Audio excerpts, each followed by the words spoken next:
Good morning, everybody. Welcome back to 22 Panels. And my guest this morning is the phenomenal artist, and is it first time writer, not artist, or have you done Yeah, no, another this book? is the Yeah. first one. Okay. First time as a writer where she didn't also draw her own pictures, Meredith McClaren. Hello. So happy to have you back. One of my Yeah, favorite guests. I well, say thank you. that to a lot of guests, but I mean it to all of the ones that I say it. So don't think that it's something that I just say to everybody. I always assume it's genuine. Um, I'm just because it's the one that I finished most recently because I didn't completely finish my reread of It's All Greek. Let's talk Crumble because I'm also Yeah. interested in how it was different to write for somebody else. So Um, start with like the front counter pitch. How do you sell Crumble to, in this case, probably the mom that's going to give it to their kid? Um, so the really short pitch is, what if you could eat your feelings for real? Um, and then the longer or pitch is, bake them for other people. yeah, the longer pitch is there's a little girl named Emily, and she is the magic power of being able to bake emotions into desserts.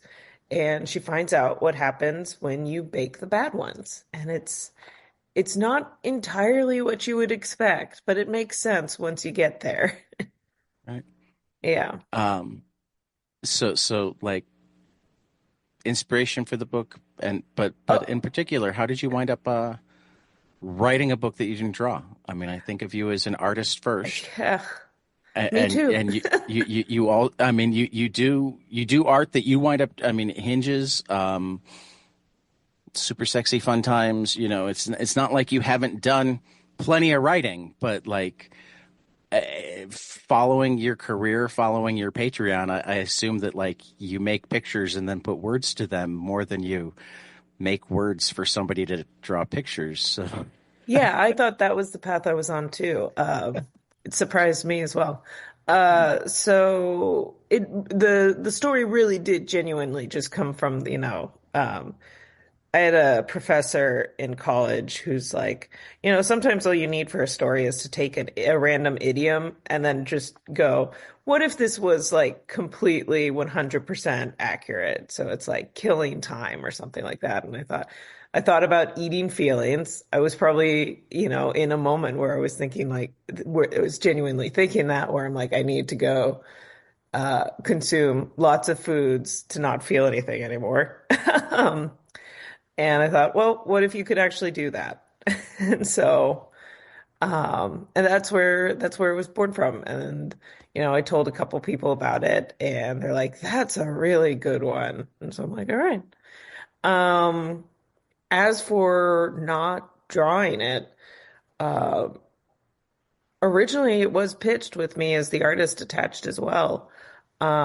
This is the first book that I went to, there's a lot of companies that were traditionally prose publishers that are now getting into the comic sphere. right. Um, and I think this was the first book I pitched with uh, the an agent that I had acquired, Jessica Maleo. And so this was a tester book for both of us. We're like, can we sell a thing together? Um, and you kind of get an agent, so you have an in with the prose publishers because Right. they're bigger, they have a little bit more distribution than like Diamond or at least But what they're Diamond also used to have. yeah. And But and they're suppose also that still learning the comics business, so they're having still the learning the comics business, and then they also have, in theory, this is a business. In theory, they have more money to throw around. And I like sometimes that's true. Yeah, I like the prospect of a retirement fund, you know? What? I Whoa, whoa, know, whoa. You're a cartoonist. You aren't allowed to say those words. I know, I know. So And I, don't you work primarily digital? I thought retirement funds were your original art. Oh gosh, I don't. I'm not going to speak on that because there are things that are said in convention halls about people having to sell their original art, and it's Oh, I always a little. I'm aware of the things said in conventional halls, and they've been said on 22 panels too. I mean that I completely facetiously and tongue in cheek. That should Yeah. not be your retirement fund. I'm not going to It's the directly sad say. state of our nation Yeah, it that it is. is sometimes a cartoonist's retirement fund, Yeah, it really or a is. friend of mine has a tendency to sell their art when they need to do home repairs. Yeah. I mean, what Another was friend of mine who's been gifted a lot of art has a tendency to sometimes sell their art to make more comics. yeah.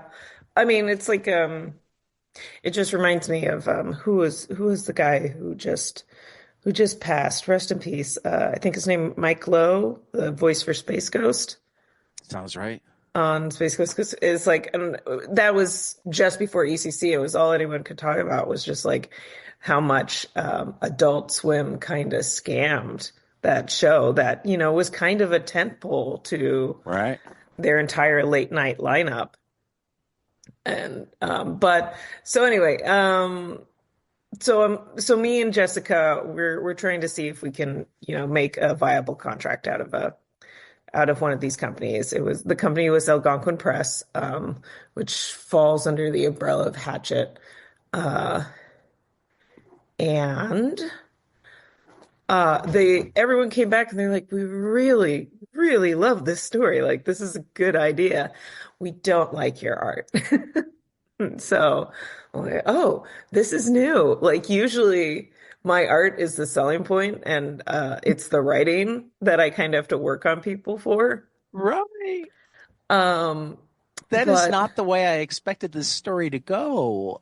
um, I'm it, sorry, happy for you because you still got to make the oh book. yeah, I still got to make the book, and I got to work with Andrew Bell, which is really nice, and I got a new experience out of it, which was writing for someone else, which we Right. can talk a little bit more in detail about. But yeah, at the time I was like, this is new. Uh, I think I think it's fair to say that of these prose companies still putting their foot in the comics industry, they're still very skittish Yes. about it. Like a common grumble that people on my side of things have is that they're so skittish about it that the only genres they will touch, or the only age groups they will touch, is middle grade and teens. The idea that they could make money off of people over the age of 30 enjoying comic books is just, that's a bridge too far for them right now. And we're like, no, They're please they're let us do still this. they're still definitely working on that. They've started to crack that barrier for nonfiction, Yeah. I think but I think somebody who's doing a lot of the legwork is for second. yeah, yeah, Um, but yeah, they're starting to go, oh, okay. 'Cause it's like, and well, it and just makes sense because it's like, your audiences age up, and right. sometimes they still like the medium. And as like some of the back catalog of places like Top Shelf and Humanoids and whatnot starts being or has been like reissued and found popularity again, I think that's kind of also telling them, oh wait, so graphic novels for adults aren't even a new thing. Yeah, and it's like, listen, you're not treading new ground here. Like, we've been Right. doing this for ages. I mean, Um, I get it because I'm an educator, and thank God librarians have like caught on. But I still have the argument sometimes with English teachers, yeah, and particularly with teachers of other subjects. Hey, there's a comic for this, and you have kids that are going to learn it better if you put it in their hands. yeah, yeah. There's constantly new people kind of finding our Right, not hidden at all room. right, right.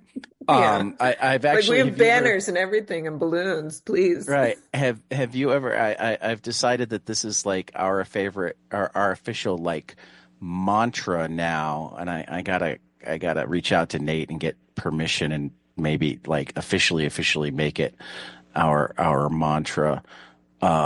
He did, I think, one panel from our guiding light is what I saved it as.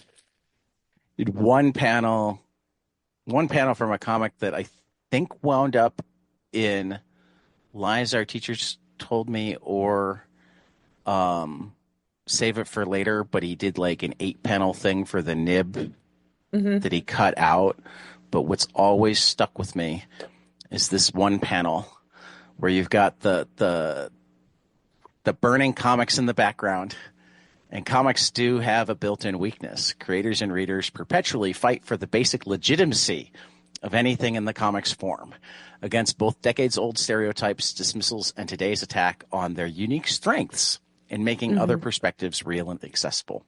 Comics are the most democratic mass storytelling medium. That's And very I nice. I believe that strongly. Hmm. Again, as a teacher, I don't think there's a medium accessible to more people. You know, not everybody can easily learn from a film. Like Yeah. I hate how YouTube tutorials or YouTube tutorials have replaced how to like blog posts because Mm. I have to be constantly pausing. And if they don't do simple graphics, I have to be like going, what is he doing with that? Yeah, I know. It's like watching I cooking can't move shows. along at their pace. Yeah. Um, Whereas there are tons of people that if you give them just words will be completely confused. I mean, for that matter, I can't make pictures in my head. So depending on Yeah. what it is, if you give me just words, I'll be like, I mean, I get the gist of this, Yeah. but I I won't be understand able to all of those identify it. words in that Right, sentence. right. Yeah. Yeah. It's Whereas comics, by putting them together, not only reach out to everybody, but um, force you to think because you have to always synthesize the words with the pictures. So yeah. you can't be passive with them. Yeah. It's its own special thing. Like, Hmm. and one day I hope to escape the headline, what was that old headline? Like, bam, zap, comics aren't for kids anymore. I've been hearing Yeah. that since I was in like middle school. And I'm Well, like, just like the, listen. the comics industry has been dying for as long as baseball has been dying, which Oh means, yeah. the last 150 years or so. Yeah, I know. It's I mean, not to put too fine a point on it, but it's like I think being able to read with pictures might become more of a necessity given certain current events. I know. I You can think get into current events. yeah, I We, think we have literacy our might very be at own stake. joy, resistance, hope, and survival book club and support group once Yeah. a month now. Yeah, it's like when we need it. Um, but anyway, Well, I can circle. add you to the list. It's all right. I don't have time for Well, I anything. mean, you can see what we're reading, and you don't have to come. Okay, that's fair. I'll do that. Um, so anyway, circling back. Yeah, sorry. We no, it's fine. This Yeah, is I was about this to is say I how don't know good why I'm conversation apologizing. You goes. you know how my podcast works. You've been here a couple of Yeah, times. For yeah, that matter, you know me because yeah. We speaking of which, I meander. forgot to ask: are you at C2E2 this year? I am not. I am very Oh, so sad about it. I won't have the table to go hang out and I think I'm babble about waitlisted. nothing and everything. I think I'm waitlisted. So, Okay. fingers crossed still. Okay. Well, tell Yeah, no, me, make I got certain I the know. I I'll got take the you out for email. I was coffee like or this. dinner or something. Yeah, that would be great. Anyway, so yeah, we got the note back that everyone really loved the story. But they didn't like my art because it was not quite what they were used to in the middle grade spaces that we were Right. pitching to. Um, and and I thought that was a one-off, but then a couple months into pitching Crumble, I was also pitching a teen book, and we got the same note. And I'm like, is it me? Like, what? See, what I think is insane is I would be willing to bet that if we found 100 middle grade artists and asked them for their influences, you would be among the top 5 non-Japanese artists I think that this got the listed. I mean, that's great for my ego. I think that might be, I mean, that might be a little ambitious. But it's I know enough about the Black Cloak leadership, and I know enough about readership, and I know enough of the various people who have mentioned hinges or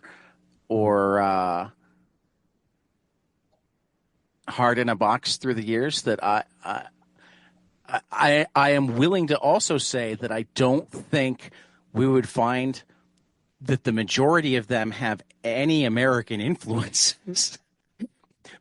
Because I think the people who wind up writing YA as youth, I mean, except for the new generation that literally actually grew up on Raina Telgemeier,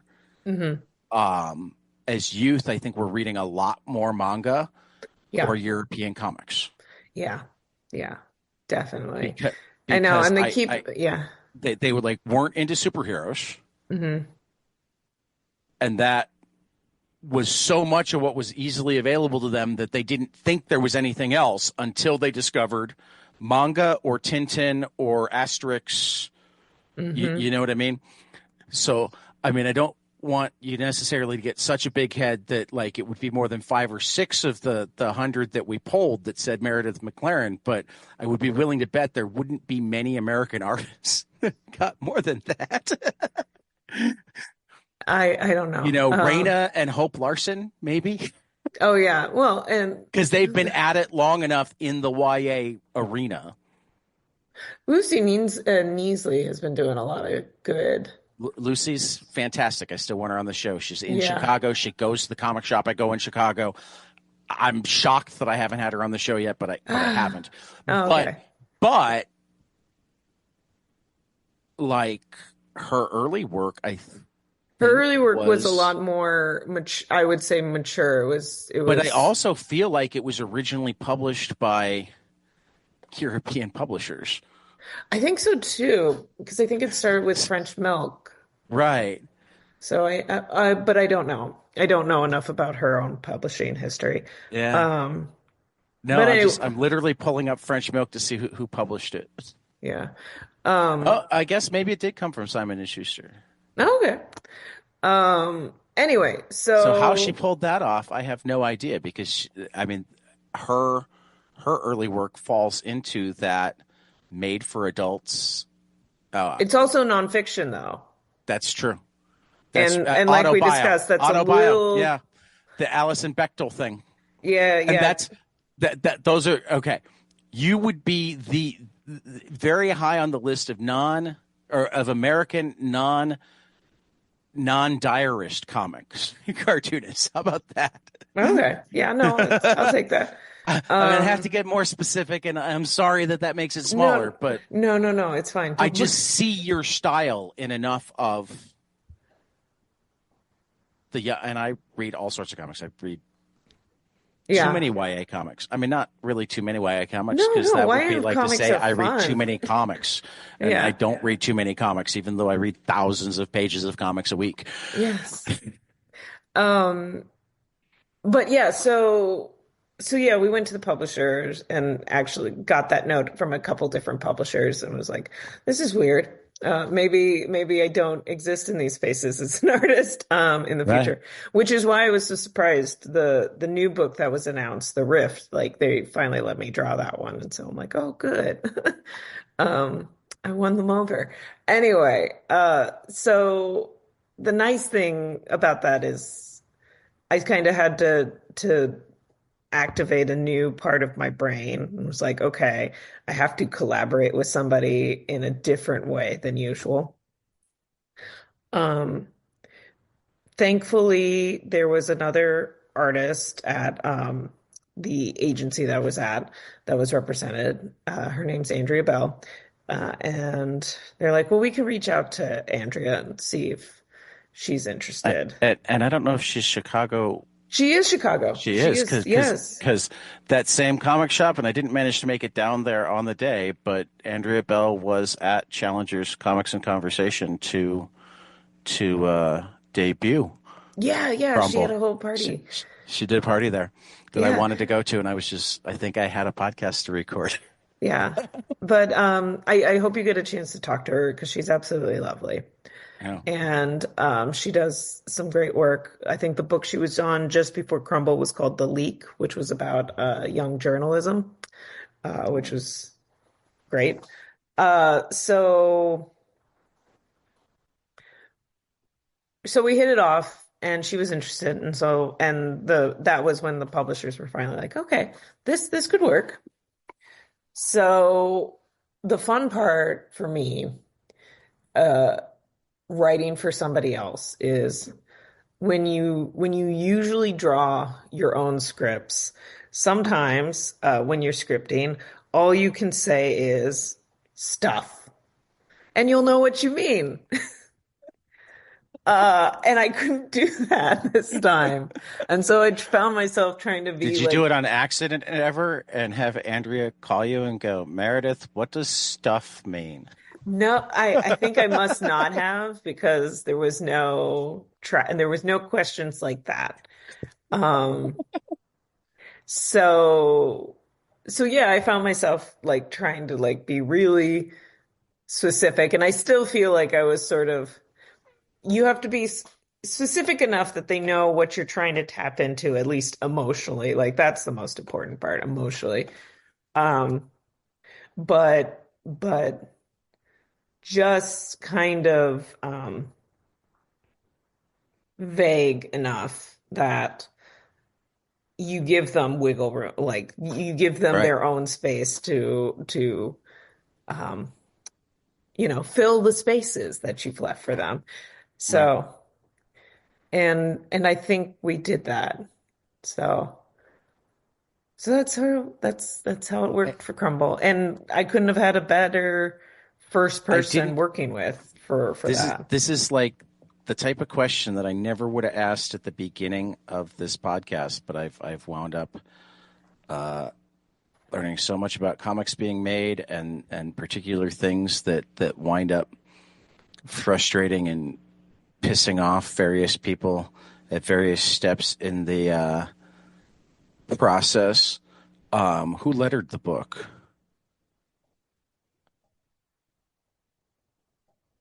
I think I can't I know we talked about this.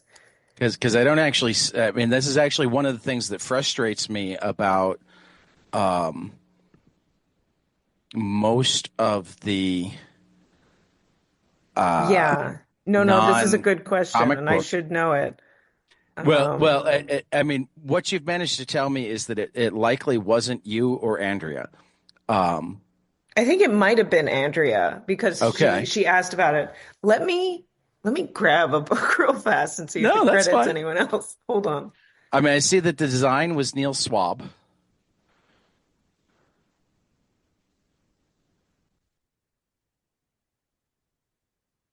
All right, hold on a second.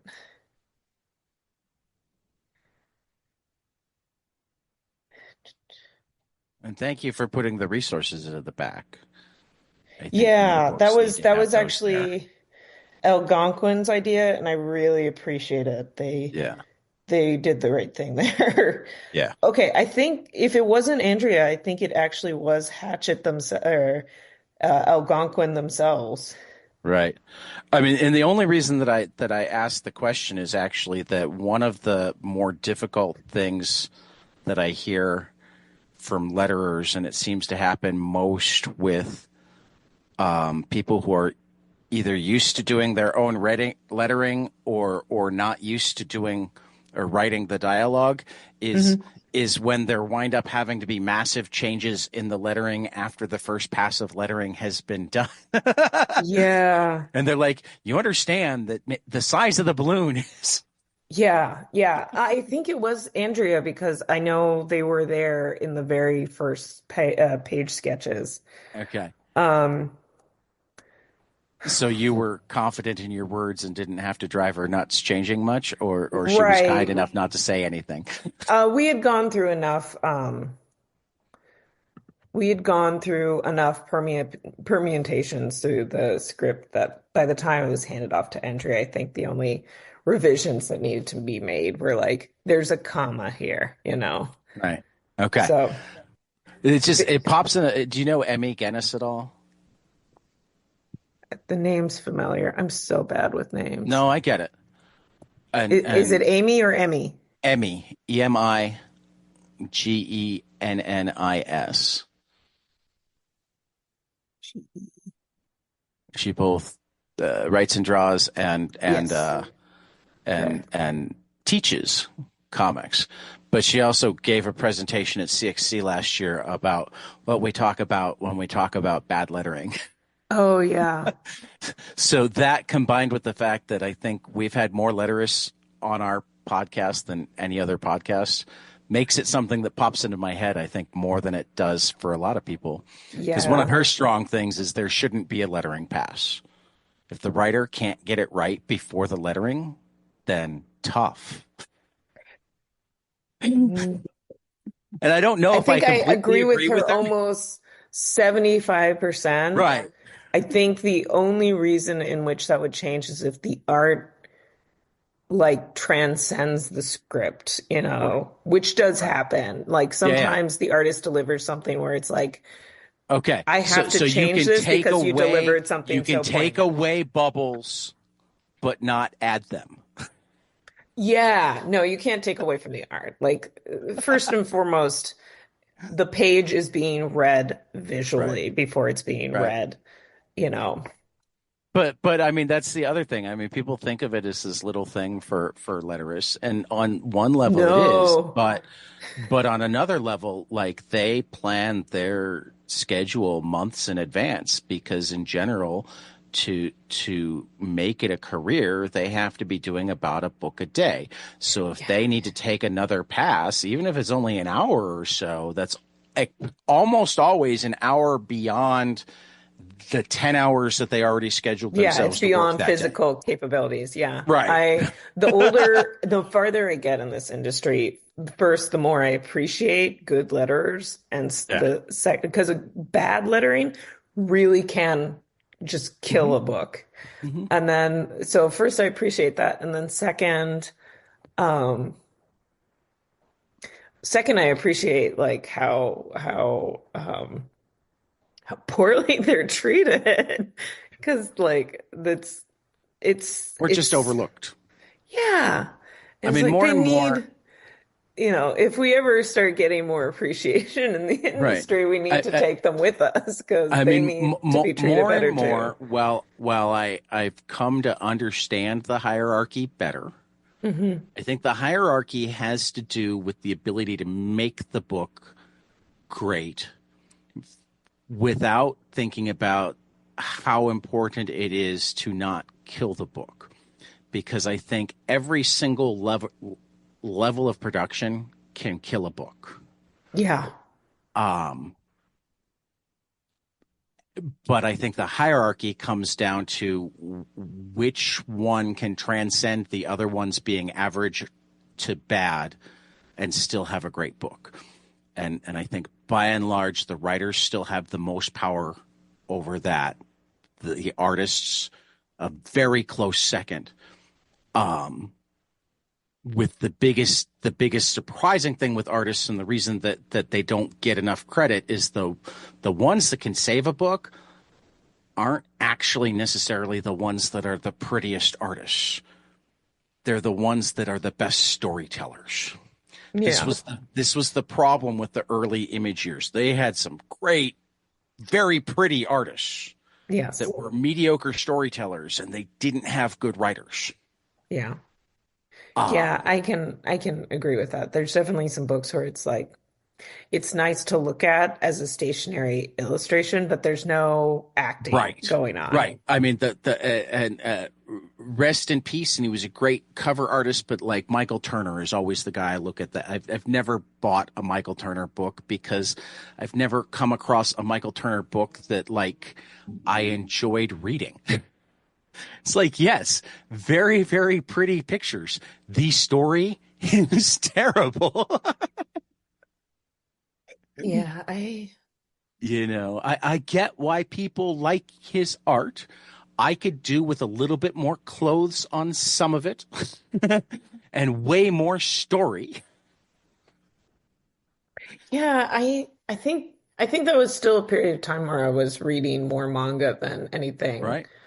American born. So Well, I'm and not.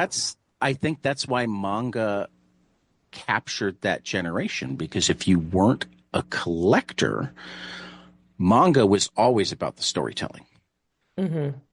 Manga, even when they can do pretty art, they're on such a crazy schedule that they'll let the prettiness slide, but they won't Oh let the man. storytelling slide. Yeah, it's wild. You know, Oh, that um, schedule, it's a like, whole different beast, but it's one that you cannot sacrifice storytelling. yeah, They well, don't and they don't also, have a market they don't have a market that caters to collectors in any way, shape, or form. You're fighting for space in an anthology, essentially. yeah, with the weekly magazines. Right. Yeah, So they're judging you based on the number of positive letters they yeah, get. well, and then yeah, that and then like they have a ranking system also Right. monthly, like that the Right. audience I'm like, that's so much stress.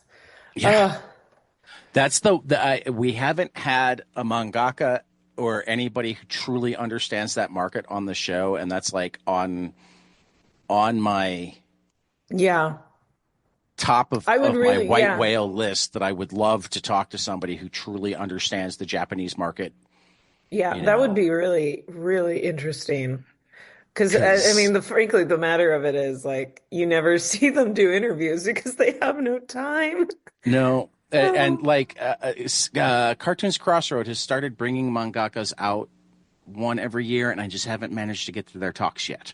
I need to okay. make a bigger point of trying to get to because the other thing I've noticed is the last 2 years they've had them out there, but like the only place they seemed to be was at their talk. Mm, Yeah, didn't see them at all on the on the floating around floor. artist alley. Yeah, no. I didn't see them at the opening reception. I didn't. Yeah, the two industries definitely, Western and Eastern, definitely function differently still because just like socially there's a different dynamic going on because Yeah, it's like I feel like Western it's like you know here's we're always on the social media reminding people we exist and like here's a thing, right. here's a new thing, here's my live stream, here's my face. Whereas they're rock stars, but they're not allowed out of their caves because Yeah, yeah, they need to do more pages. they have they have a certain degree of anonymity, um which it's pros and cons. Yeah. Um, I but don't yeah, it even would be know how much fascinating. anonymity they have because like you see their faces in places. I think a lot of their fans know what they look like. I think they have work schedules that don't allow them to be out in public and be I mean, recognized. it was like a decade before I even knew what Oda from One Piece looked like. I was Right? like, no, you're just a little cartoon of a guy with a fish head, right? Right. I never saw a picture of Akira Toriyama until he passed. Like, Okay. rest in So peace. so not entirely. Yeah. Yeah. The No, and then the whole conversation just reminds while we were at Emerald, me and my booth mates were talking about there's one manga artist who is like a contemporary of Asama Tezuka. Um uh hold on if I can find his manga. Yeah, okay. It was the creator of Gegege no Kitaru, which has been going for years. It's an occult, kids occult book, sometimes with more serious themes. It just had a movie. It's one of the few. I'm really interested in this franchise because it's one of the few where I've they've taken note that people who read the book have gotten older, and so the most recent movie has aged this traditionally young character into adulthood. Okay, I'm trying to look this up, and I'm going to need help with spelling So of something. it's Gegege, no spaces, Okay, no, no, and then Kitaru, which is Kit. okay.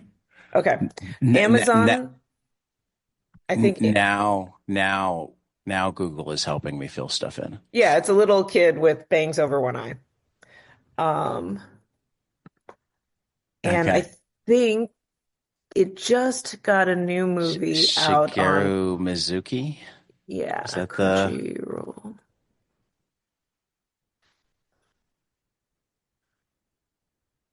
Oh, that's some. I haven't read any yet, but Tyler's a big fan of oh God, what's the this is reminding me of is it Lenore? Do you know Oh yeah, Lenore? yeah, yeah. I I'm can see looking at the that. I cover can. here and I'm seeing Lenore. But anyway, there was a new movie that recently came out in the last like 5 years or so. And I think actually a couple animes also where he's a teenager came up on Netflix. Okay. Anyway, I keep meaning to watch the new film because I've seen clips of the animation and it's just like, Oh, it looks like damn. Drawn and Quarterly did a collection of some of them.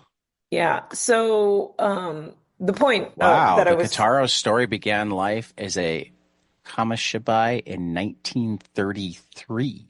Yeah, so he was a contemporary of Tezuka and somebody else, and he actually does a little comic about this where he's talking about how he was out having drinks with them, and they were him and Tezuka, and then another titan of the manga and anime industry. I'm just forgetting which one. And Right. they're both sort of bragging about how little sleep and how poorly how much they're running them ragged. And at the end of it, the author, um, what did you say? Shitaru? Is that what you said his name was? Uh, Um, it says written by Shigeru Mizuki. Shigeru. Okay. Yeah. At the end, he's an old man. He's like, they're both dead, and I'm still here. Because his whole thing is like, no, you need to sleep. You need 8 hours of sleep, and free time, and and it Well, was such, I love it when that stuff makes it into the manga too. yeah. There's so many mangas that are about other things, but have mangakas Oh worked into yes. them. Sometimes because they'll sometimes they'll do little comics in the margins. I Well, love them that too. about their day-to-day life, and I'm like, this is But I great. don't. Do you like Inio Asano at all? He Asano. did Goodnight Pun Pun. He did Girl on the Shore. I keep meaning to pick up Goodnight Pun Pun. I It's think, amazing. yeah, It's people keep telling me though sad. that it's gonna like punch me in the face though. Yes, yes, that is true. Yeah, that one, and then the other one is I keep meaning to watch Look Back, which is the same deal. Everyone's Yeah, like, yeah, listen, that's it's gonna also hurt very, you, and very you'll say good. thank you. Right. But his current book that I've been reading on Viz, chapter by chapter, though I think the first volume called out just Hmm. came out, is called Magina Into the Deep. Um, and by and large, it's about like um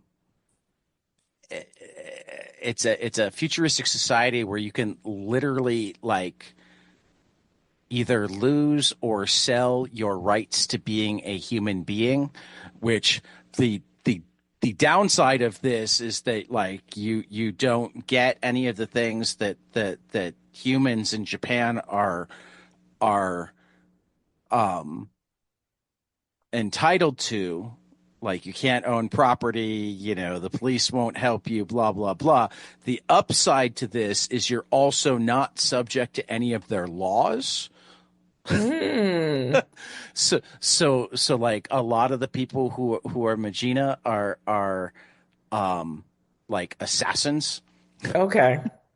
but like the core found family winds up being a lead mangaka slash programmer and the Magina that he's like quasi adopted. And hilarity and mayhem ensues Yeah. because Yeah. it's still manga. Yeah. No, it's like the argument that comes around every once in a while where it's like, if the purge were real, screw, killing people. It's like I would engage in like guerrilla gardening, Right, And right, it's like I would defy the homeowners association. right, And it's right. like it sounds like they did that. There are elements of that. I mean, Yeah. one of the things that I have always liked about manga is like choose three things that feel completely unrelated, say them, and the words and mayhem and hilarity ensue, and there's probably a manga where that's the premise. Yeah. In fact, it's something I do with my own writing style every once in a while because it's like there's when you have a good idea, but you're also like, I don't know where I'm going with this. And the when I have one that's like a particular earworm where I'm like, this has to be a thing. I don't know where it's supposed to go. Sometimes the best thing to do is take another really great idea and then just see if you can't like Slam them together. force them together. And like Right. sometimes it works and you're just like, this is perfect. This is exactly what I No, needed. this is actually, I'm a baseball nut too. And I Yeah. came across a New York Times article, God, 4 or 5 years ago now. I'm not going to go dig it up and make you look at it this time. I do that sometimes on this show. But it's essentially about, I mean, first of all, like, think of how they treat basketball in Indiana or high school football in Texas, multiply Mhm. that by 10, and that's how baseball is treated in Japan. Yes, yes, it is. Like the rec softball leagues are brutal, right? I was about to ask when you said that, I was about to say there's a new sports anime all about baseball. I'm like, Which have you, one? I'm trying to find it. I see it a lot because the people in my orbit are like, this is Because amazing. I try to stay on top of all the baseball stuff that makes it stateside. Yeah, I'm trying to find it right now. But I think anyway, it's Ace of Diamond, I oh, think is what it yeah, is. I've been reading Oh, I've is been that reading it? the comic forever. Yeah, I think it is Ace of Diamond. Ace Like of the it's Diamond, yeah. the people in my circle have found it, and so I'm just seeing all this fan It's art. all about high school baseball. Yeah. Um, Well, it's like, I haven't watched whenever, the anime yet, but I'm like 19 volumes into the manga, which makes me, I think, halfway, a little less than halfway. yeah, There was one entire volume that took up less than half of a single game, and I loved it. it's sports manga and sports anime is so fascinating to me. And it does go into other fields too. Right. Like, Well, but yeah, no, I mean, it's, Ace of the Diamond is every bit as much about confidence and learning communication as a high school kid and realistic expectations and no, it's the thing for me is when these manga and animes do so well, it's a crystallization of something that I really enjoy, which is you take a person who loves something right, and then you give them the outlet to just right. go. It's the Yep. same thing with haiku and what was it? There was a Go manga a few years back that was just took off. And it's like, no, when you have people who hyperfixate on something, let them say, let Wait them a minute. talk Wait a about minute. it. It's almost like you're telling me that there's a higher than average part of the comics community that is neurodivergent and prone to hyperfixation. What are the odds, you know? It's what it takes to be in this industry. You gotta be weird about something you really like. Like there's nothing But else makes sense. You're not here for the money. but anyway, let me quickly finish telling you about the Times article I read. There is a in like a rec softball league, Mhm. a team made entirely of retired Yakuza. Yes. Is someone Most doing of that them are story? missing knuckles. What? I'm like, is someone doing that story? Because if I they're don't. not, that's criminal. Anybody in Japan, I like talk to. I'm like, keep an eye out because this has to be a manga sometime. Yes. Yes. No, nobody, but it was like it's real life. That's like Yeah. it could particularly what I particularly love is they're the bottom of the league. They're the only team in the league that doesn't take it seriously. They're drinking and smoking while they play. They get blown out every game. They changed their uniforms after the first couple of games from gold and black to pink and black because they realized that the other teams weren't playing as hard as they could against them because they were afraid of repercussions. That's amazing. Oh, Between them, they have served more than 200 years in prison. that's amazing. I I And have to they read get more blown about out this by now. PTA teams. That's oh, I want this so badly to be It something. does. I mean, if we can have the former Yakuza house husband, why don't we have the Yeah. Yakuza? Uh, I mean, yeah. Oh,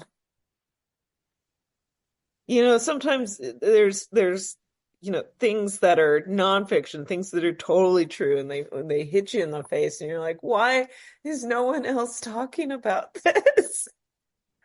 This should Yeah, be on no, everyone's mind. it's Oh, one of my favorite things I have ever yes. discovered, and I need so much more. And I canceled my subscription to Time, so Don't will worry, it we don't not want let that. me actually see the picture? Punks. Okay, you're going to be able to see the picture very briefly before they put the Okay. thing up over to tell me to. Oh, I love them. I love them so much. They're having a good time. Yeah, and they're pink and black. Yes. Old men missing Drinking. teeth, missing knuckles, missing Oh, drinking hard someone will make liquor this. out of paper cups Yes. while playing I, softball. yes. Ah, truth is amazing sometimes, you know? Oh, wait a minute, wait a minute. We might actually have a look at this. Look at this. I found a non-Times article. This is from the Asahi Shimbun, Asia and Good. Japan Watch. They coming through for us. Yeah. Hold on. Let me share again. Because this actually even has them playing, which is just super cool. And now I don't have to put a link to the Times in the show notes when I get around to it. Yeah. Yeah.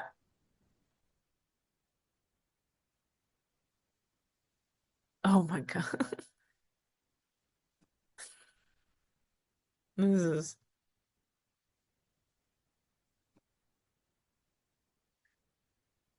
I miss Japan. I miss Japan so much. I've never been, but it's stuff like this that makes me go, someday I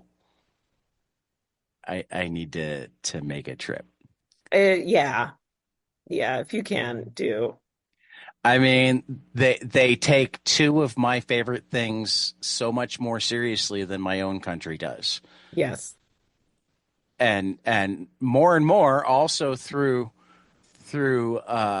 manga, I'm discovering that like their music scene is no slouch. So like they take No, no, three of no. my favorite things Yeah. really seriously, But yeah, you it goes back know. to what I said where, you know, the I really, really love it when you get a story by somebody who's like so passionate about it, because it's like I don't have to care at all Right. about Yeah. Go But or baseball or volleyball, but you love it so much, it's right. infectious. I love But that. more and more, I am actually getting frustrated that it seems like the manga market is just dominated by the truly weird rather than, Oh, you mean your some more your quieter stuff? nanas or your, I mean, in terms of what gets translated. Oh, yeah, yeah. I am certain that there are so many comics in Japan that are way more up my alley than what gets translated just because, I mean, Tyler and I are racing through One Piece right now. We're like Yeah, 400 some odd chapters into it. We've been seeing who can read most each week. We're trying to get through it. Our that's a fun goal is to game. finish before he finishes because he's announced that this is the last year. He Okay. hasn't said exactly when. No, no, no. Didn't he announced it's the last arc. Okay. So it may not An even be arc the can go last year. We 10 might have more years. time. We might have more time. Yeah. But Like still, our goal is to I think catch the up Wino before it arc was like, ends. yeah, yeah, it'll be a little bit more. Right. We're like Uh, 400 chapters in. You know, I we know, just and it's fascinating because I was working in comic book shops when One Piece started, One Piece and Naruto, right, and I knew they were good. I could have never predicted that they would right. become the monster that they Well, did. and that's one of the things that we do. I mean, we stopped like devoting a ton of time each episode to it just because we realized, oh, this is going to take us a while. Yeah, But one of our resounding things is like the quality doesn't really wax and wane. Like it's it's pretty always consistent. good. Yeah, yeah, We like the character development. We love the action. It's kind of crazy when we read like an entire volume that takes place in like 10 minutes. Not an entire chapter that takes place in 10 minutes, an entire volume that yeah, seems to take place in about 10 minutes. yeah. It's uh we can do But whole dissertations, but that's one of the things that I appreciate about manga to begin with is they play way more with pacing than most Yeah, American comics do. yeah, I mean, going back to what I said about the Ace of the Diamond issue that was like an entire volume that was less than an entire game. But it also involved a knuckleball pitcher, which is like my favorite thing in the world. So like watching the ball dance, and the way they could show. I mean, knuckleball's hard enough to like wrap your head because you're. I'm yeah. assuming you're not a baseball person. How I do you know know, a I know a knuckleball? little bit. Okay, the basic premise of a knuckleball is you want as little spin as possible, and Okay. because it has no spin, but because baseballs aren't completely round, they have seams that can Right. catch Okay. Yeah. wave. Physics. It will move in unpredictable ways Okay. based on whatever the current Yeah. wind, breeze, whatever. Yeah. So like a great knuckleball will make like less than a quarter of a turn between Okay. leaving the pitcher's hand and getting to the catcher, who hopefully is good enough at catching a knuckleball that he actually manages to catch a knuckleball. Whereas a good curveball will rotate like 2,000 times in the same space. Okay. So Okay. it's a really hard pitch to throw, and even harder pitch to hit, in Yeah. part because you just don't see them very often. And they're much slower, which makes them look so tantalizing. Mm-hmm. You're seeing stuff thrown at 95, 100 miles an hour, and suddenly you've got a knuckleball floating up at 50 miles an hour. It's like, oh, I got this. And then it just Yeah. kind of falls right Yeah. before you. I'm just gonna take an aside. I'm sorry about you might be getting some extra noise from yard work outside. That's So, fine. That's totally um, fine. but yeah, no, this is exactly what I'm talking about though. When I say you can have a subject you know nothing about that you don't engage with, all the time. Yeah. But if you're talking to somebody who knows it and really likes it, it It becomes becomes fascinating. fascinating. No, Yes. do you know, she's written for comics. Do you know Sarah Gailey at all? Sarah Gailey. How do you spell the last name? Gailey. Okay, Comics yeah. she wrote were Eat the Dead and Know Your Station, and she did a White Widow Yeah. miniseries. I'm just She's one of seeing my her favorite. pro stuff. Hold on. Her prose stuff is amazing. Echo Wife, When We Were Magic, Okay, okay. Magic for Liars. Yeah, Um, I so see it. she puts out a newsletter, and like the theme of this year's newsletter is like um, moments of happiness, moments of joy. She's calling it love letters, reasons to be alive is kind of the theme for this year. And I have never in my life had any interest in a piercing, Hmm. but she recently wrote about getting a piercing. I don't even know if she ever named the country, but in a country that she didn't speak the language. So that, they had to end the experience in such a way that I'm like, for about 15 minutes, I was sitting there going, do I want a piercing now? Yeah.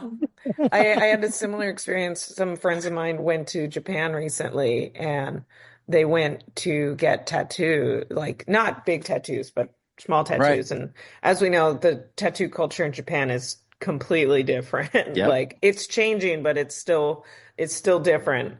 And and them explaining that whole process because again, there was a language barrier and there's an expectation barrier. Like one guy is like they got to a point where he's like, yeah, I can tattoo you. And he wanted to do this whole big thing. And they're like, no, I want like little tattoo on my wrist. And I was like, okay. And But they're it was, like, don't waste my time. no, I mean, they did it and it I looks know. great. But I was just listening to them talk about it. I'm like, okay, This this is actually so seems like an awesome. experience that might not be as scary as the whole needle thing has led me to believe for all that time. My only issue, I love looking at tattoos, but my only issue is I'm so fussy that Uh-huh. I'm like, it would have to go someplace where I could never see it because I would start getting weird about it. I was like, I want to change it. It's like, yeah, I'd want to change it. Mine is similar. It's like one part needle, one part fussiness, and one part even among the things that I love, like baseball, music, comics, that I've loved for as long as I can remember. Like if I think about what I would have chosen as a tattoo 30 years ago, I don't know if it would be what I want now. So Yeah, how on earth do I choose the thing to represent that now that I'm yeah. still going to be happy with 30 years from I mean, and then sometimes you have no choice in the matter of what the right? context is anymore. It's like, listen, Luigi hats don't mean what they used to a year ago. I did not even know that. Yeah. Do I want to know what Luigi hats mean now? Uh, well, there's a figure in the news who's been very prominent named Luigi, and he did Oh, a that's thing. right. Yeah, I mean, he did a thing that I don't condone whatsoever, but he did do it to a person who I also don't condone whatsoever. I feel that God, sometimes I hate living in this world. I am not going to cast an opinion publicly on any of it. Well, Um, I mean, I'm a teacher, so I have conversations like right. this on a regular basis. And like, I mean, I will cast an opinion because I don't condone what he did. But two things can also be true. I don't condone anything that his victim did. That Yeah. doesn't mean that the solution was what Luigi did. Yeah, again, I'm not going to put anything on the Right. Well, screen. but because of that, I also can't get completely upset with people who disagree with that. Yeah. Because honestly, if I had to think of who was the bigger villain, it's the one that died. Hmm. He caused much It's more a pain, much more death, and he did it for much less reason. Now, part of the reason I have even more trouble condoning Luigi is it doesn't seem that he actually did it for any ideological reason. It seems like he fell victim to gun celebrity culture and went, "Hey, I'm going to be a folk hero." I could be wrong, but that's the impression he's given me so far. And, I mean, the you got the rich, privileged white kid that decided to. the parts of the story that I am paying attention to, and again, I don't want to No, put an absolutely. opinion on paper, but the parts of the story that really intrigue me, Nobody listens. Hi, Mom. Hi, Adam. Hi, Britt. Hi, John. There's our listener uh, base. the parts of the story that really intrigue me is how the public is reacting to Yeah. them, Oh, and to absolutely. him specifically, because it's certainly fascinating. Yeah. So, I mean, um, and it, and not even in it's regards to what he did. right. Um, And we're weird. it fascinates me in similar ways to, I have even less sympathy for some of the people who have hand waved away genocide in Gaza because it's hard to hold the two things in their head that, like, yes, what Hamas did, absolutely horrible and inexcusable. Yeah. But Two I things mean, can be true. yeah, and then, but yeah, And also, all Gazans are not members of Hamas. yeah, I would it's not want the United States to be held responsible for the actions of the Ku Klux Klan yeah, or yeah. even the Republican Party. I know. You know what It's I mean? yeah, I mean, in I some know. ways, that's become even more real to me in the last couple of months, where it's like, on one side, it's like, yes, Canada, slam us with tariffs because you absolutely should. Yeah. I No, can't afford things to get more expensive. yeah, it's really bad when you're like, I'm rooting for the other guy, you know? Right. Um, yeah. We've We we've should, entered the twilight zone. yeah. Let's talk Yes, let's about circle Greece. back Let's talk to. about Greece. Oh, yeah, sure. Let's talk Yeah, about let's talk Greece. about Greece because you recently kickstarted It's Greek to Me, and I'll cop. I was surprised when this wound up being as full on travel journal as it wound up being, because you regularly share pictures on your Patreon that Hmm. are you placed in photographs, and I love Yeah. those pictures. Yeah. And because I see your name and I just click give her money, I may not have read the entire description on It's Greek to Me. You Uh-huh. may have been much more clear that there was going to be the narrative and the history of stuff and all the other things that I really enjoy about it. I think I But was. Yeah. but I somewhat assumed that it was just going to be a collection of those wonderful little pictures. Yeah, people will keep asking me And if I I'm going to totally release would have paid those. for that as well. Yeah, people tell me that, and I'm still not in a place where I'm like, I don't believe you. Um, uh, but but I'm really happy that I can. I mean, that was my initial thought. It was like, oh, she's collecting all those pictures that I love. Yeah, I mean, I might do that in the future. We'll see.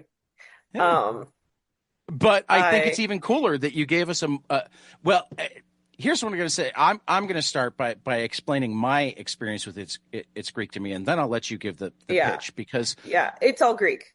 It's it's all Greek. That's right.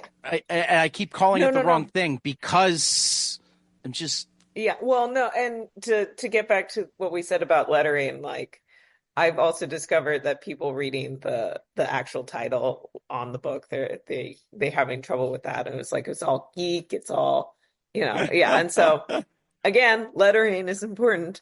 yeah. But yeah, Um, so this isn't the but first time but I've had so problems. uh, I mean, we've spent a multiple hours talking on Zoom, but we've also spent multiple hours talking about completely random things at C2E2 because you were one of the first people who like talked to me and gave me that nice, safe place to be when I was like, way too many people, way too many people. I just need a place to talk.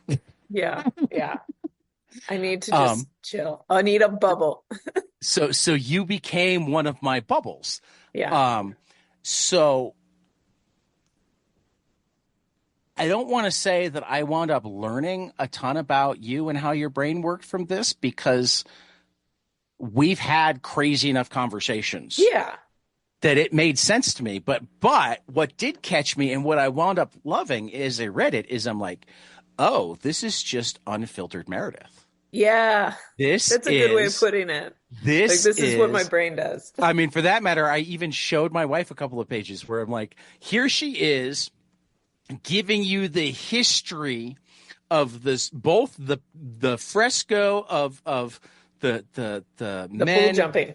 yeah, the bull jumping fresco, and the history to talk about the fact that they're pretty certain existed as a sport, and in frescoes, white meant women and black meant men. So it's pretty clear that the sport was both genders. And then you turn the page, and she's looking for the The local Pokemon. Pokemon. Sigalith. I know. And I was I'm so like, mad at yesterday. I hatched a Sigalith and I'm like, no, I worked so hard to get this in Greece. Oh, and I just immediately went. I mean, but yeah. long before that scene, I had gone, oh yeah, no, this is Meredith's geekiness. Yeah. This is so. I mean, my biggest questions are like, when do you wind up doing the research for the history? Is that like how you're spending your time when you know the trip is coming? Is that how you spend your time when you're there? Is that how you spend your time when you're looking at pictures afterwards? Is it some mixture of the three? I mean, because there's clearly stuff that's picked up from talking to natives, but there's also whether you never explicitly cite sources or show yourself going and looking at Wikipedia while you're in a Yeah. place, but it's clear that you do. Yeah. So this was the first time I did the travelogue and it's sort of an informative thing. I do wish I had cited stuff.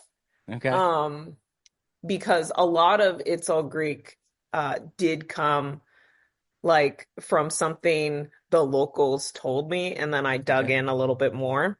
Right. And then you post it on the internet, and people are like, and other people are like, that's not accurate at all. And you're just like, oh, well, listen, I heard it from somebody who lived there, so I was more inclined to believe them. And so that's why there's a disclaimer in the book that was like, listen, I might have gotten stuff wrong. I tried really Right. hard. Right. Where and I'm actually working on the next travelogue, which is my trip to Vietnam I last was going to ask about January. that because I love those pictures too. And I'm right in the beginning of it, and I'm like, I have to actually put sources in here because what I learned from It's All Greek is I need to triple check things. Like if I heard something from somebody, I need to go on the internet and at least find three other places where they say the exact same thing. And this is where I'll also say that if it's cool enough that you heard it, Yeah. go on and go on the Yeah, internet well, and it says something different, you can still put it in yeah. and put the footnote that says such and such source may dispute this, but it's a cool Yeah. story.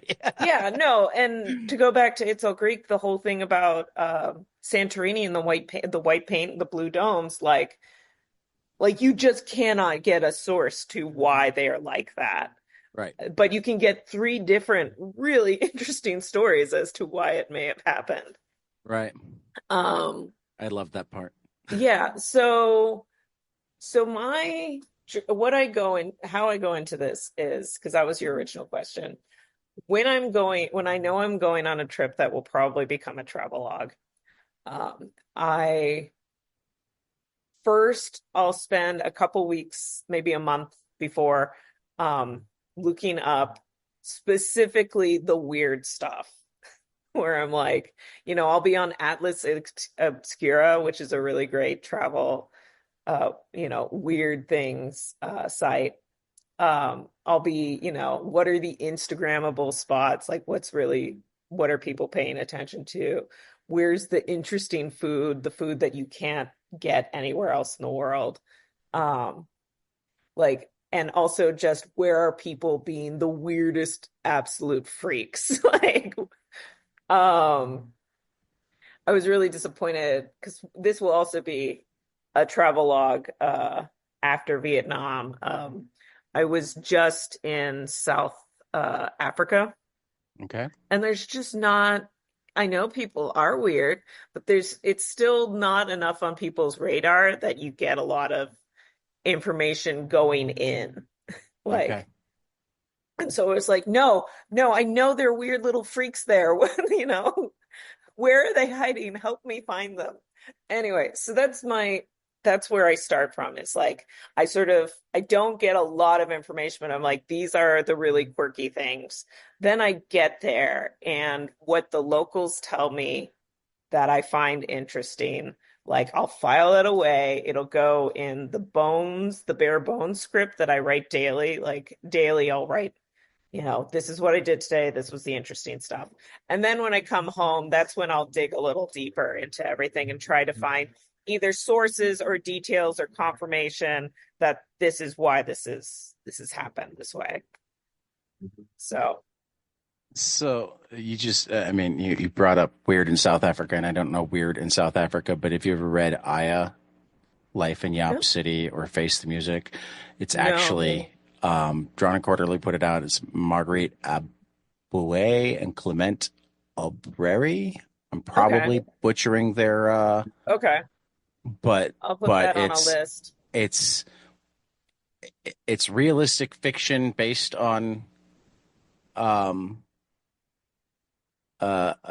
Marguerite's youth growing up in West Africa. Yeah. And man, does it show you a lot of the weird. Yeah. It's so cool in the ways that the things that are like what I was fascinated reading about it is like the things that are completely obscure and different versus the things that like just feel so complete. I mean, it's the type Universal. of thing that like teaches you how universal humans are. Oh It's yeah. become one of my questions that I ask people when they travel, and I'll ask this for Greece, Vietnam, and South Africa for you. Tell me something that was way more familiar than you would have expected, and the thing that was hardest to wrap your head around that seemed completely normal to the locals. Yeah.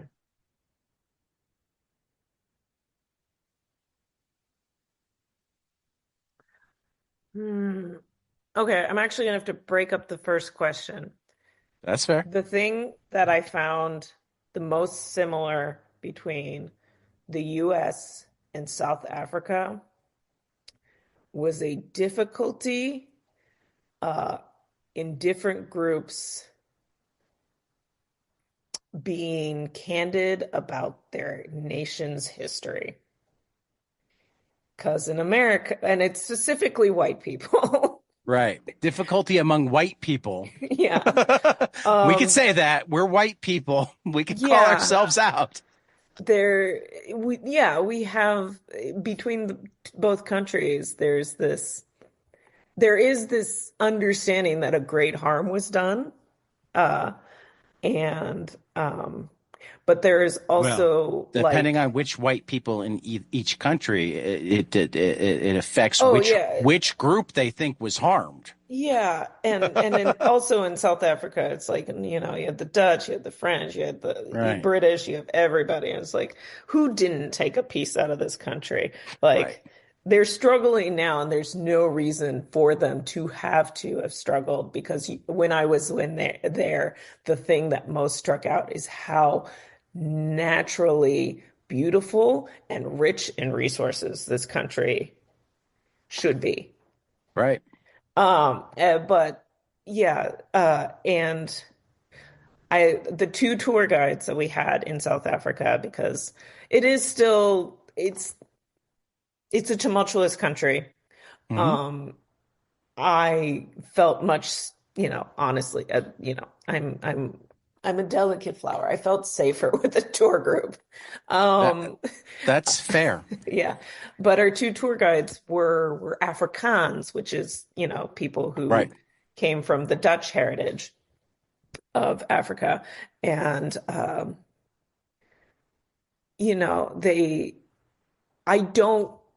I can't speak specifically to their history and how accurate it is, but the experience I had speaking with them, and actually it was very interesting because I wish I was so jet lagged when we had the speaker, and I wish I could have spent more time being attentive, but like, I was snoring in my seat, and it was not, it was not cute. You were Um, that one. yeah, it was. They brought in a speaker who is actually a prison guard for Nelson Mandela, and they did become friends. But what struck me while I was on the tour, just repeatedly from our tour guides and the speaker, was everyone was talking about apartheid like everyone knew it was bad. And I can see a parallel here now where it's like everyone knows it's bad and it keeps persisting.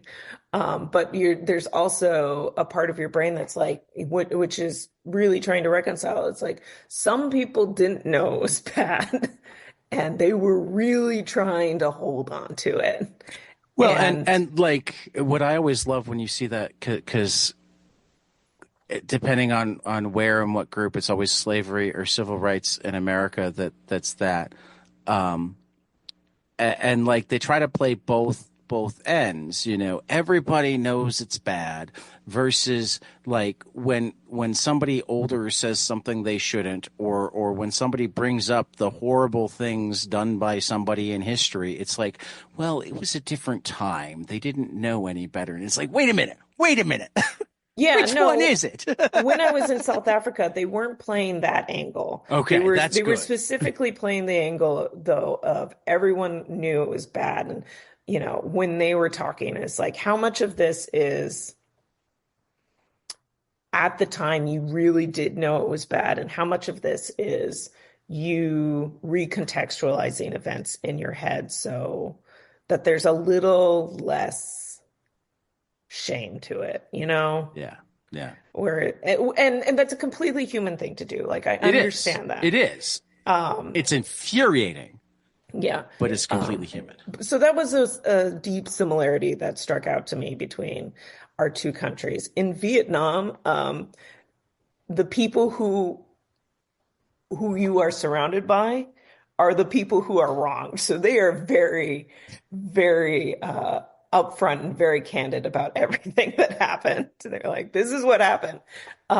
The thing, though, also about it is they approach everything, their history, at the point that they are at now. And they can do this because they are a country that is coming up in the world. The feeling that I got there from everyone was, we are doing so much better, and my children will continue to do better than I did, and my grandchildren will do better than I did. So there's a joy in that country. If you can visit Vietnam right now when they feel like there is so much potential, I would really recommend it because it's a wonderful feeling to be surrounded by.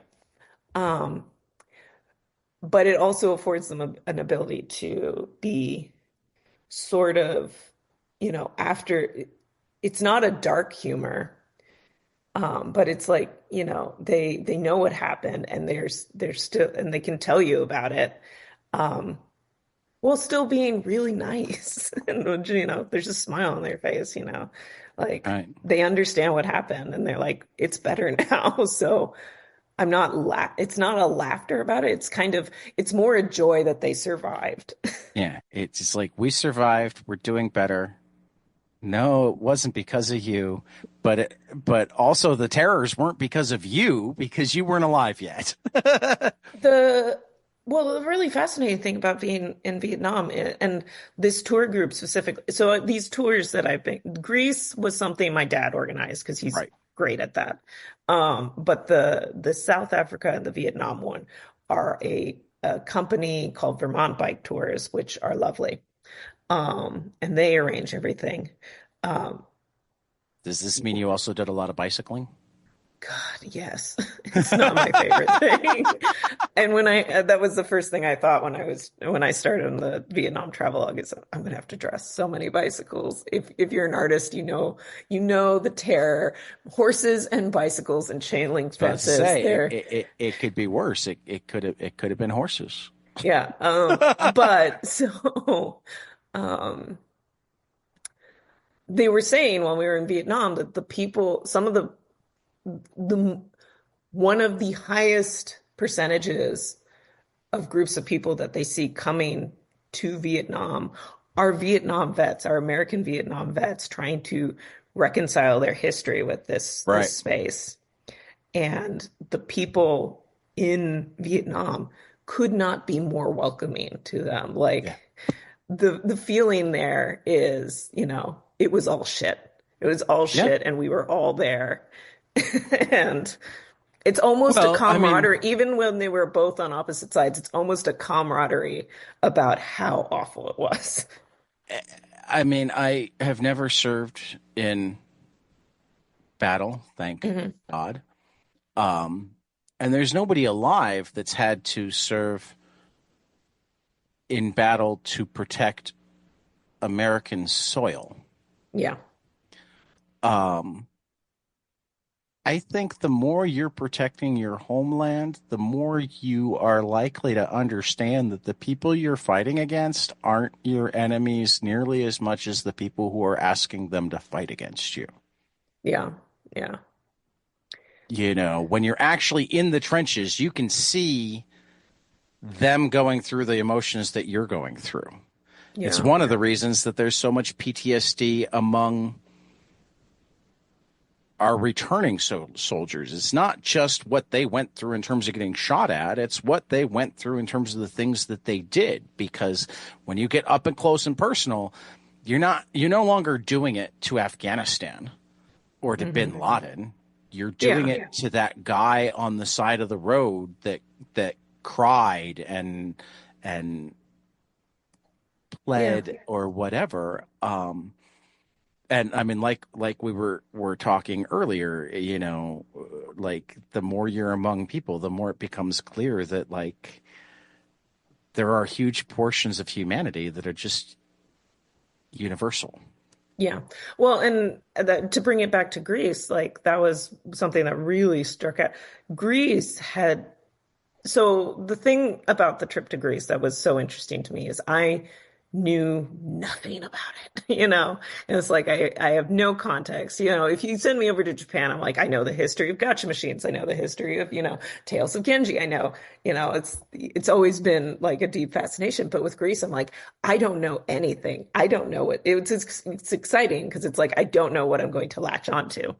Right. Um, Finding out, I truly did not know what a contested territory Greece has been throughout all of history. They have had their borders drawn and redrawn so many times by so many people, and it's a testament to their survival that they're still here. They still have a culture that they're very proud of and have every right to be proud of. And it's Yeah. it's it's a resiliency that is just so awe-inspiring.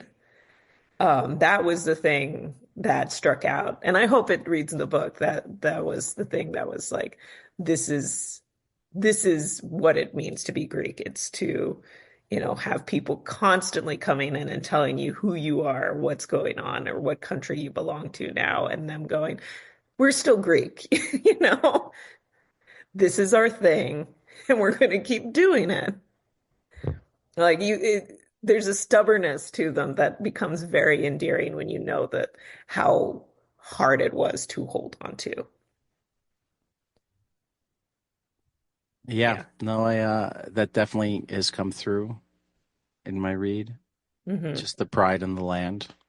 Yeah. Sometimes in even the stuff that like in my reread here, I where I left off was just as you were like, this place was blown up and destroyed because of a The volcano, so they built it right back on Yeah, they top of built it it. right back, and they're currently going through. Oh wait, are we talking about? We're either talking about the Palace of Minos, or we're talking about Santorini because they both I think it have was a Palace of Minos, but volcano. but but No, but there's no, truth to both. Santorini has the volcano. Minos has the earthquakes and the fires. Okay, And yeah, but no, still, with both of truth to them, both, they just come right back, and it's like, right? and the thing about both of these things is there's a repetitiveness to it. Because with Minos, they had a earthquake and a fire, and then they Right, built up again, and then they had an earthquake and a fire, and then right. they built up again. I mean, like people don't understand why people live in floodplains, Yeah, yeah. and like, would it be better if they moved from them? Probably, but They're like, still going to end up if you there. have actual heritage. Yeah, I mean, I don't get why somebody would move to a floodplain, yeah. right? I don't get it when you see people building beautiful houses in places that like they can't get them insured. Um, but like there's a city in I want to say Pennsylvania where there's been an underground fire started in their coal mines burning for like Oh, yeah, yeah, almost 50 years now. why am I love, because there's so many like cryptid, creepy US things. Right. I want to say Verdalia, but that's not it. But Is it yeah, so Visalia Visalia? or Velasca or Centralia. Centralia. Yep. Yeah, we were getting there. Yep. We were And then working up to it. Wikipedia, Google, help me out. Yeah. But they Yeah, still that have a place is, population yeah, like 10 or 20 yeah. We were just like, I'm not because leaving. they're like, where am I supposed to go? Yeah, This this is is my home. home. This is, yeah, they're offering me money, but it wouldn't be the same. Yeah. I'd rather live less time here than more time elsewhere. Well, and I think that's what's at play too with like Santorini, which is the place where they have the volcano and the earthquakes. Uh, when I started this book, knowing what I knew from the scripting phase, I'm like, and also the timeline. Uh, You're like, it's due. it's due. When I was doing the book, because I think it's they have Did a you get skittish anytime you heard a noise? You're like, no. yeah, No, I didn't, because good. we visited the part where, Right, everything's sheer cliffs and you see the beautiful white right, buildings and the domes of Santorini. That's only like one small little corner of okay, Santorini. The rest of right, it is flat. right. You We did were on the mention that. You flat were on the part. flat side. We were at the flat part with the donkeys. Okay. We had a great time with the donkeys. The but yeah, they're like an earthquake happens here that's just devastating, and we can time our watches to it, and I think it was like every 70 years or so, and Right. they're due. And as recent headlines, they've been having some significant earthquakes. And when I started the book, I'm like, this is a race to see what will happen first. If I can tell people about this history of earthquakes and complete devastation, or if the book will come out and then people will find out and then it will Right. happen. And Right. the book beat it.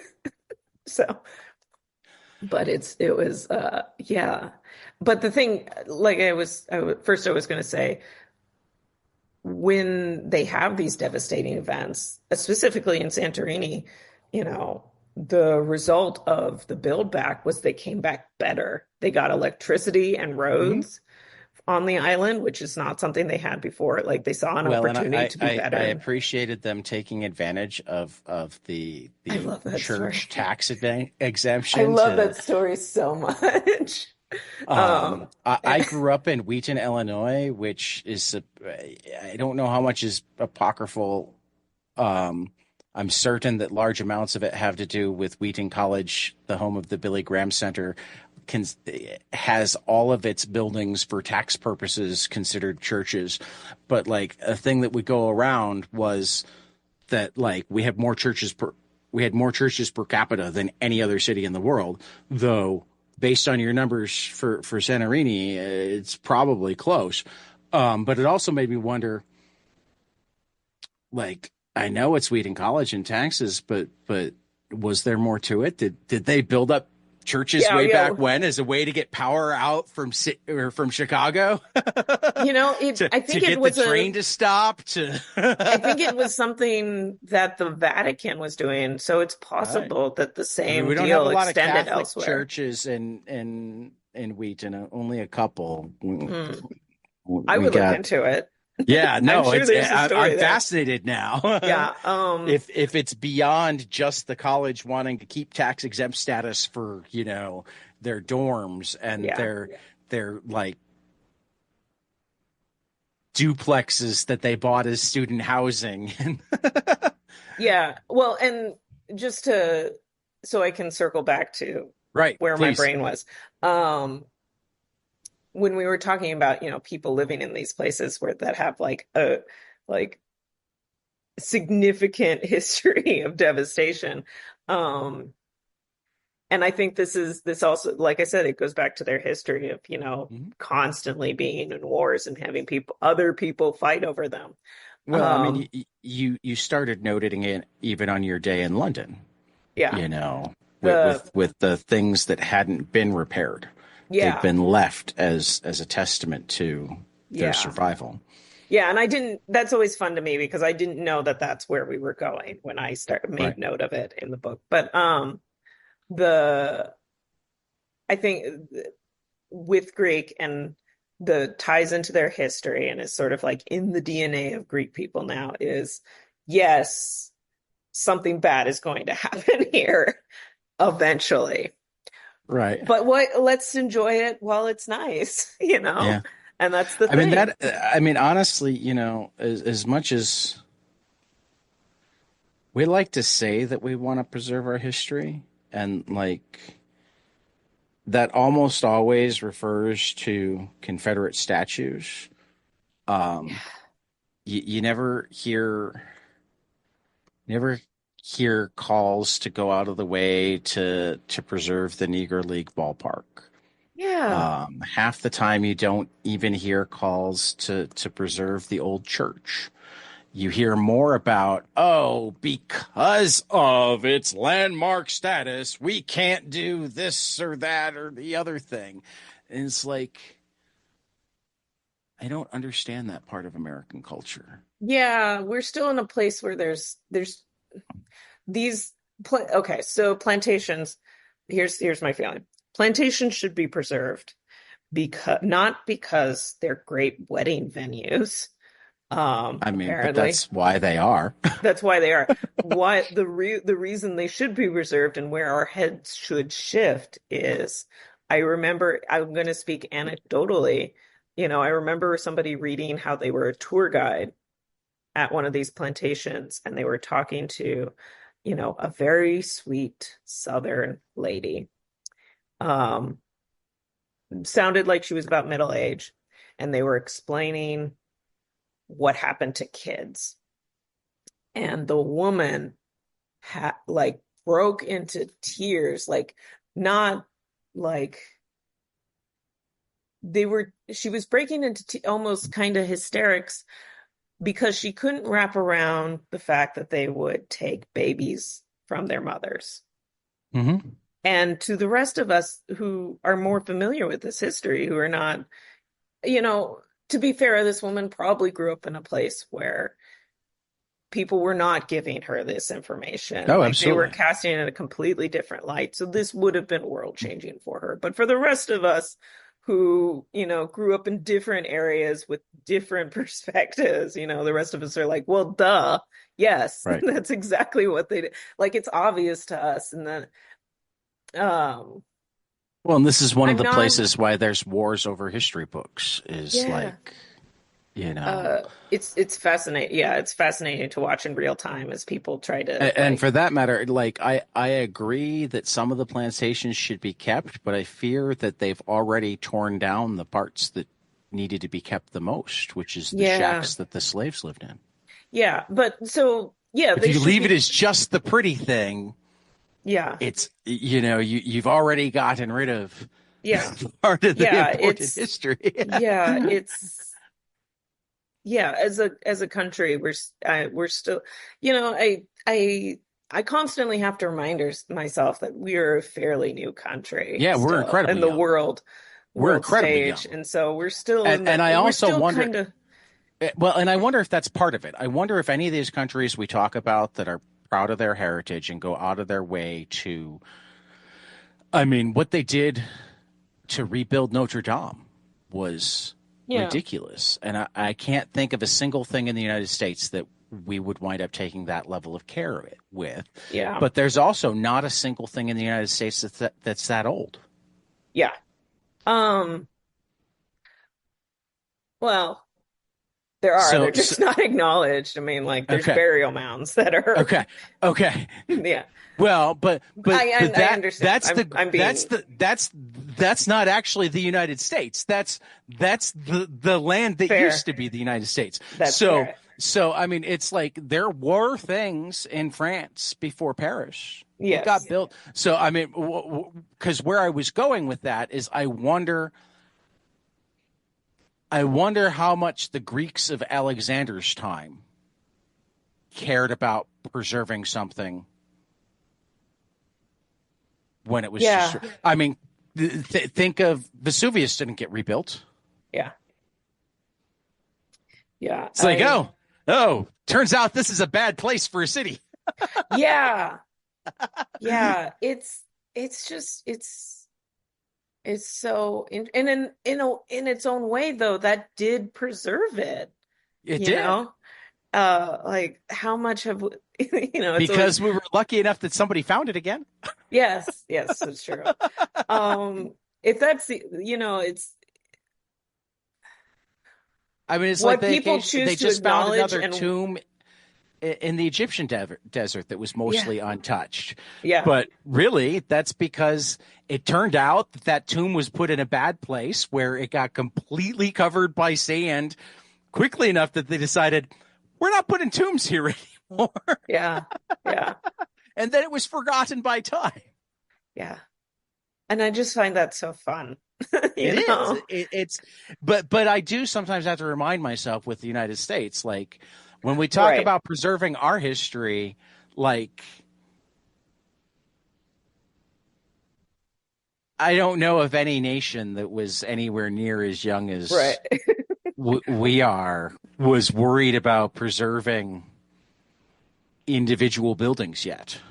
There's a joke, and I need to make sure that I'm crediting it right because they had a name change, Okay, or they had an identity change. I'm not sure that they right.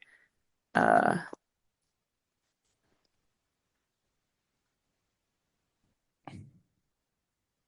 Susie Izzard. Okay. Susie Izzard is a comedian. And they had a joke that was great that Susie is very familiar with. Right. They're a polyglot. They can speak multiple languages. They love Right. history, world history. They're British. So they're very straightforward about their place in history.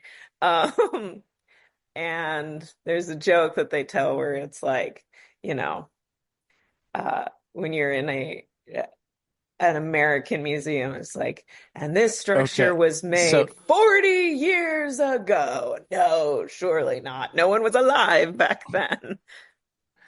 I am going to bring this up just in uh because it's fascinating to me. Mhm. And I'm not thinking that I'm dead naming here because Susie still maintains the Eddie Izzard website Yeah. and seems to go by Eddie I'm never there. quite sure. So I don't I'm know. trying to be respectful either No, and way. I'm So, trying to be respectful too, because yeah. and comment on the fact that this may actually be an example um of um somebody who Sorry, his butt always manages to find I my completely the wire understand for my headphones. who has managed to have the confidence and stature to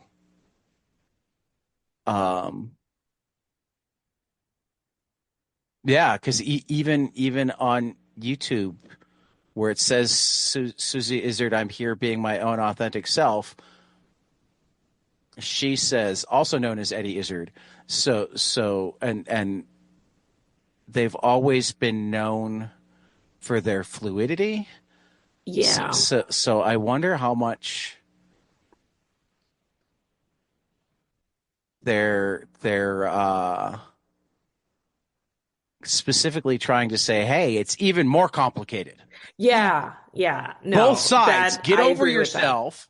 Get over yourself. Don't immediately take offense if they call you the wrong name.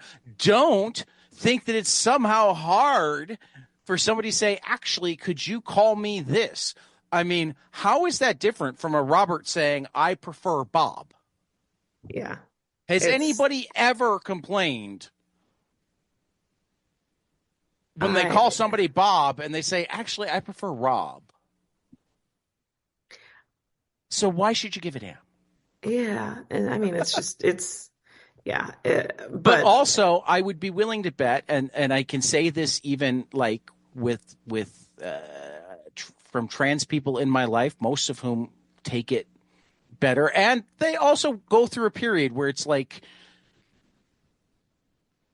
nails on a chalkboard. So I'm not trying to minimize things either, but like 9 times out of 10, when they're misgendered or misnamed, there was no ill intent. And as soon as they say, actually, they get the effusive apology and the person goes out of their way to try to get it right. Yeah, no, the whole place that I stand on it is, once a person has told me this is important to me, then Right. the respectful thing is to go, okay, this is important to them, Right. and then act accordingly. And each person that, it's an individual thing. It's a case by case basis. And it's also why I didn't say anything until I had actually clicked on the website. Mm-hmm. Because obviously you're not going to get rid of your domain, but if it had taken me to a website that said Susie Izzard, then it's like, okay, they're keeping the domain, but no, it says Eddie Izzard, and this is even cooler, it says Izzard Hamlet. So sometimes they just drop the first name entirely. Yeah. I think Izzard's really fun. And Yeah. I think part of why they're always fun is they're just constantly trying to also evolve. He sells blue caps that say "Make Humanity Great Again." that I might have to order one of.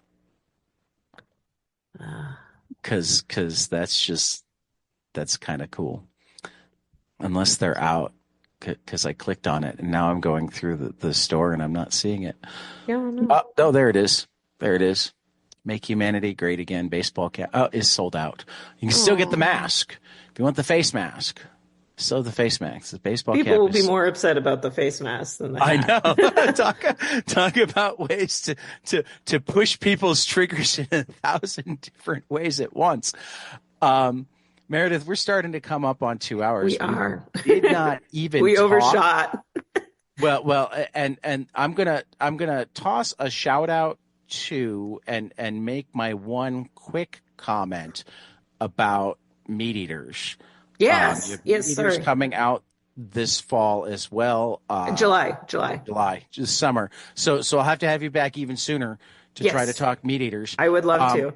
We can talk in fall. It's also good. It's it's a horror comic. It's perfect for Halloween. So I do want to say that from the first page shared at the Daily Dead that you showed me, you did something that I'm not certain I've ever seen in a comic that I just adore, because it's one of the few things that gets done in film that I've never seen in a comic that I really appreciate, and that's that you have 2 panels that are mostly the same, except that the lightning bug is in focus in the first panel and the, I'm assuming, dead body is in focus in the second panel, and it's really, really beautifully done. Oh, thank you. So I'm really looking forward to talking about this book more fully, particularly when I can see more than 3 pages of it. Yeah, I Um, know. I'm like, I don't know that anything else these 3 or 4 exists pages online, are amazing. but it doesn't give But you much. well, and I mean, I have no problem talking without knowing plot or trying to avoid um, spoilers, etc. But your art is so amazing that like I could spend a ton of time on just those 4 pages, but I don't know how well that would help us sell your book. Yeah. Being able to talk about a greater and like recurring themes in the art, that sort of thing, even without plot, it feels like it would be a more uh, useful thing. Yeah. Plus, we We'll just save had it an for the incredible next time. conversation. But I do have to ask the required closing question, which is tell me something you love, preferably a comic, Okay. but it doesn't have to be, preferably a storytelling medium, but it doesn't have to be. Um, that not enough other people have experienced, and you need them to because you want to be able to talk to more people about it. Hmm.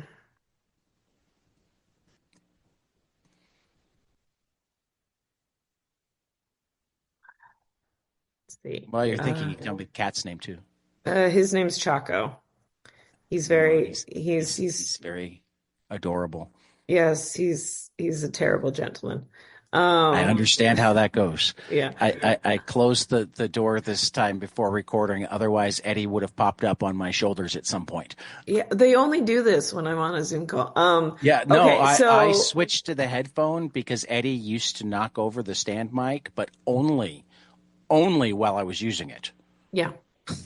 Okay, so something that not enough people are talking about, but they're going With you. to Okay.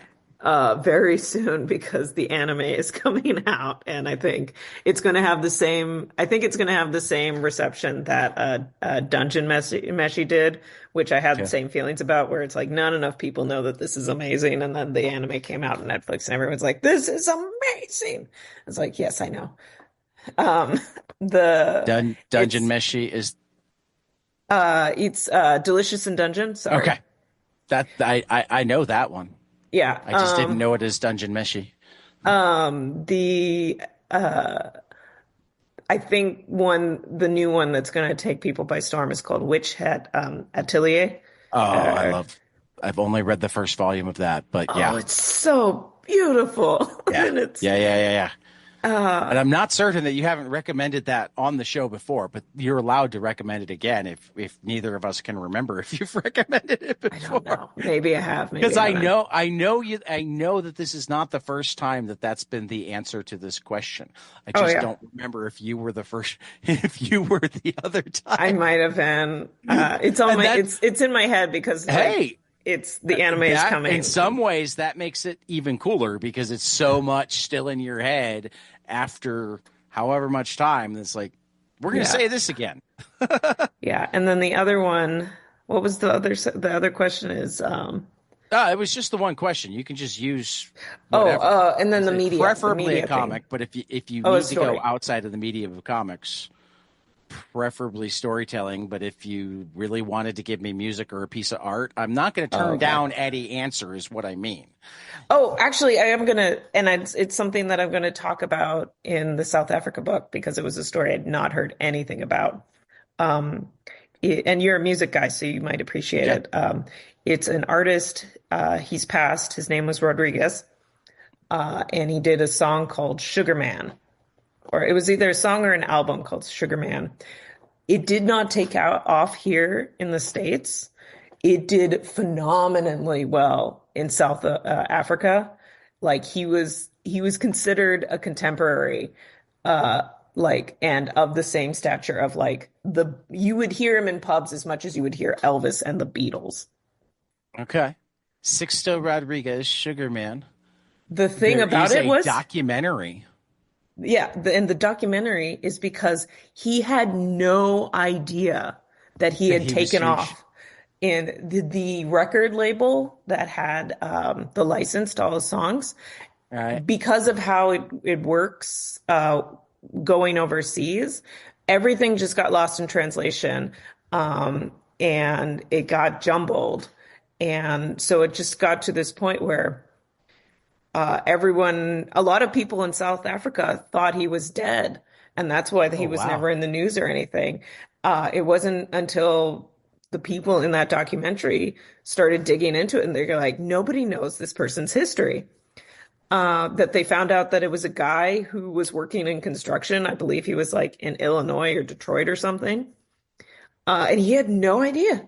He had no idea that he was just this phenomenally well-loved artist in South Africa and I think Australia and New Zealand, I believe. And towards the end of his life, I think he was in his 60s, he was able to finally enjoy this. Yeah, he passed away in 2023. Yeah.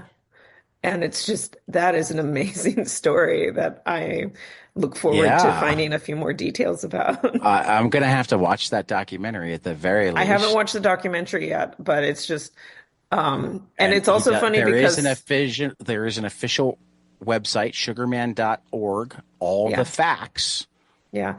And, but it is funny because when I did a little bit of research into it so far, and there is, I think at some point somebody did ask the record labels, like, didn't you think it was important to like tell him because you were collecting a paycheck off of all this? Like, didn't you think at some point that it was important to tell him or tell somebody? And it's very much Well, but that a would shut have up and meant that they shut owed up and go away sort of that would have situation. that would have been that meant that they owed him money. Right. Yes. And they know Um, it. They're even in text, you can read an annoyance on their part that they were being forced to acknowledge that they really th scammed him. this is my single biggest frustration with certainly how art is treated in America, but to a certain extent around the world.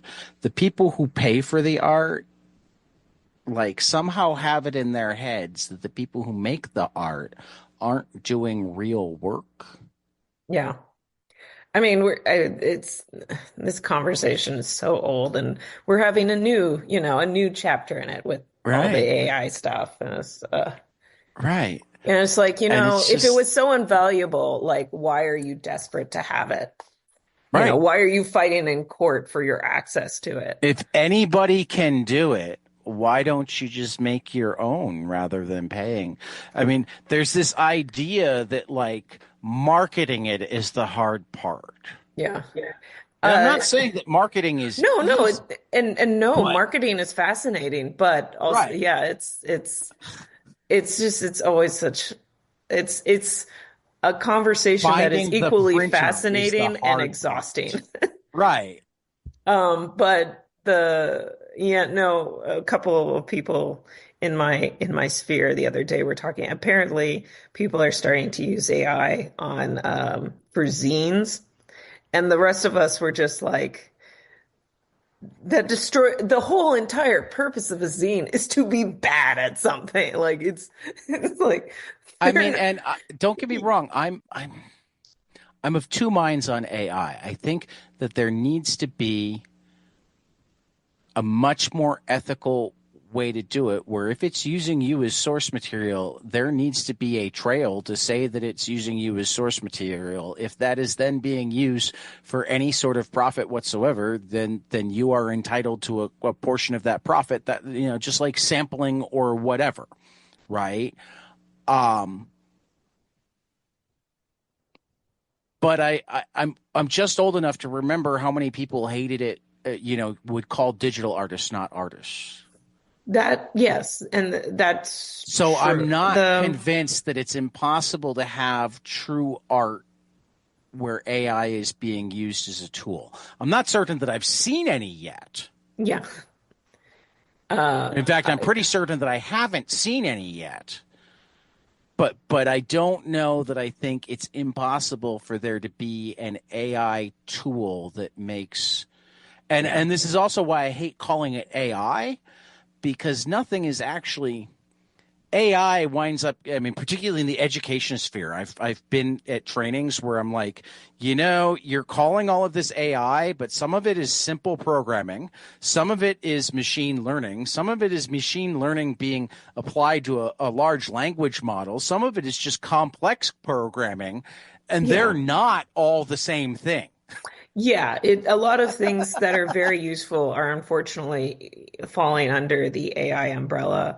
There are Right. applications of it where it's like I can see where if this continued to go along this, like I'm usually when I'm speaking on it, I'm speaking from my little corner, which is the artist Right. space. But there are so many And other and I want to make it abundantly clear conversations. that I am very much on the artist side as well. Yeah. Um, Um, but you could use as your database only public domain stuff. yeah, I don't like No, no. I mean, from a technological side, they could yeah. choose to only have it Oh learn from yeah, public they domain could. stuff. And if you had somebody who created art using a machine learning tool that had only trained on public domain stuff, and it was actually interesting, that would be very different from stealing without getting permission, Yeah, ever using that's words like in the style of Meredith McClaren. yeah. Well, thankfully, I'm not popular. Like I've gone through the databases. There's very Right, few being trained on me, so I'm like, right. okay. Mostly when I'm talking about it, it's still there's a degree of separation because I am Yeah, not directly being affected, but I do see a lot of people, and yeah. it's just there's a lot going on there, and Oh, there's so much going on. There's um, so much but going on, you which know, I is, do, yeah, I mean, the side of me that knows that Americans don't really practice capitalism, they practice oligarchy, makes me want to blow up all the computers yeah, because I know we're going to get it wrong, at yeah. least to start with. Yeah, my chiefest concern actually though when it comes to AI right now is the studies that are suggesting that people are using it as a shortcut. And this is not just in the arts, but in other areas like coding and stuff where they're using it as a shortcut to not think critically anymore, like to Yeah. turn their brain off. That's the one that concerns me because when you stop knowing how to And, do this thing, then and and I mean, I hate it that that's sometimes what we're teachers are sometimes being taught to use it as an assistant. And there's always the hand wave, make certain you check it to make certain it's right. And it's like, well, but that almost takes as long as just doing it. yeah. I did see a thing the other day where like even students are sort of being annoyed with it at this point. And a teacher was like, my students suggested the other day that we go back to handwritten assignments and oral presentations. And I was, I had a couple of students, one that I know well, and like three of his friends that were bored in class one day and are good enough with computers that by the end of the class period, for about 5 minutes, ChatGPT was saying 1 + 1 = 3 yeah. because they flooded the internet with various, Yeah. comment rooms, or they knew enough about it to know how to flood the internet in a way that when ChatGPT was thinking about the answer to 1 + 1 = 3, because ChatGPT doesn't have any computational engine, Yeah. it essentially surveys the internet for the answer to your question. Yeah. It is forcing a lot of conversation um that I think is even helpful to me, like where it's a lot of people are starting to go, oh, I need to be a little more critical. I need to think more critically about my sources. I need to think Yeah. about who's saying what and why they would be have the motivations to say that. And it sort of goes Oh, back, things that I've been jumping up and down on all my life. yeah, it's like, finding out a few years ago that other countries have classes called American propaganda. It was like, oh, Oh yeah. we should have that. We Yeah. live here. Well, what Um, I mean, the thing that I do that often surprises people and like either surprises them happily or infuriates them, um, is like they'll send me an article on something, and if that article links to sources, I click on them Hmm. and I decide whether or not that article is actually portraying those sources accurately. Because Yeah. particularly when it comes to like scientific research, God, is the mainstream news Oh yeah, bad no, no, at headlines. I don't remember if it was a TED Talk or something else where somebody is like, listen, the science papers say what they say, and then the headlines make hay of it, and right. No, and no, it's sometimes the like two things are not the you'll same. sometimes it's worse than that. It's like you will read the article that says A, Yeah. and then you will click through to the study that they're quoting. Yeah. And you can see how they got to A, except that if you read all the way through, even just the abstract, not even the whole paper, if you even get through the abstract, the study says specifically that this is not to say A. Yeah. This is why A is false. Yeah. This is what we're studying B. There's a podcast that I listen to. Um, I don't Call it out. subscribe. I don't subscribe to anything because it overwhelms me. So I have to Right. check back and see what their backlog looks like. But there's a podcast that I listen to and I remember to, and it's called what is it? Maintenance Phase. That's right. They started as a podcast to talk about junk science specifically regarding diet industry, which is Okay. its own very Oh my fascinating. God. But they have in occasion branched out into other things like, where did this argument come from that, about breast milk and formula versus, actually breastfeeding. And what you learn for they have a t-shirt called Citation Needed, which is perfect. But what I really I learned think from that's actually a podcast that I listen to. yeah, what just I really Yes. enjoy about it. Citation Needed is another excellent podcast. So yeah, maintenance phase, they cover all of this stuff and they're like, and a lot of it just comes back to the science doesn't say that, or if it does, somebody had money in it. Right. Well, and one of the most simple things that I will apply to anything, particularly anything that's anywhere near binary, Hmm. is which side of this argument has the most potential to make money? Yeah. Because that's the side that I need to scrutinize a lot more. Yeah.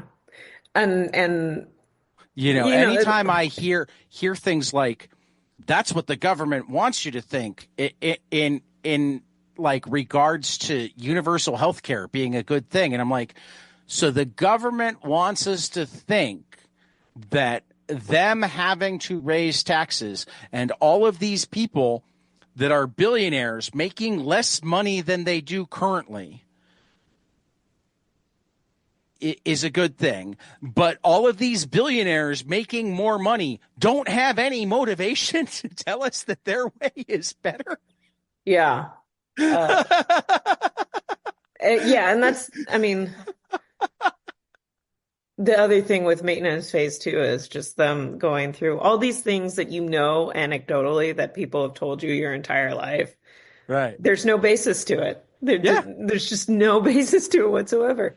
Have you ever Um, watched Adam Ruins Everything? I have caught a few episodes. There's a few episodes where I've had to go and I'm like, I'm not ready for this. I'm not ready, Adam. I'll The have to the come back one to this when I'm better prepared.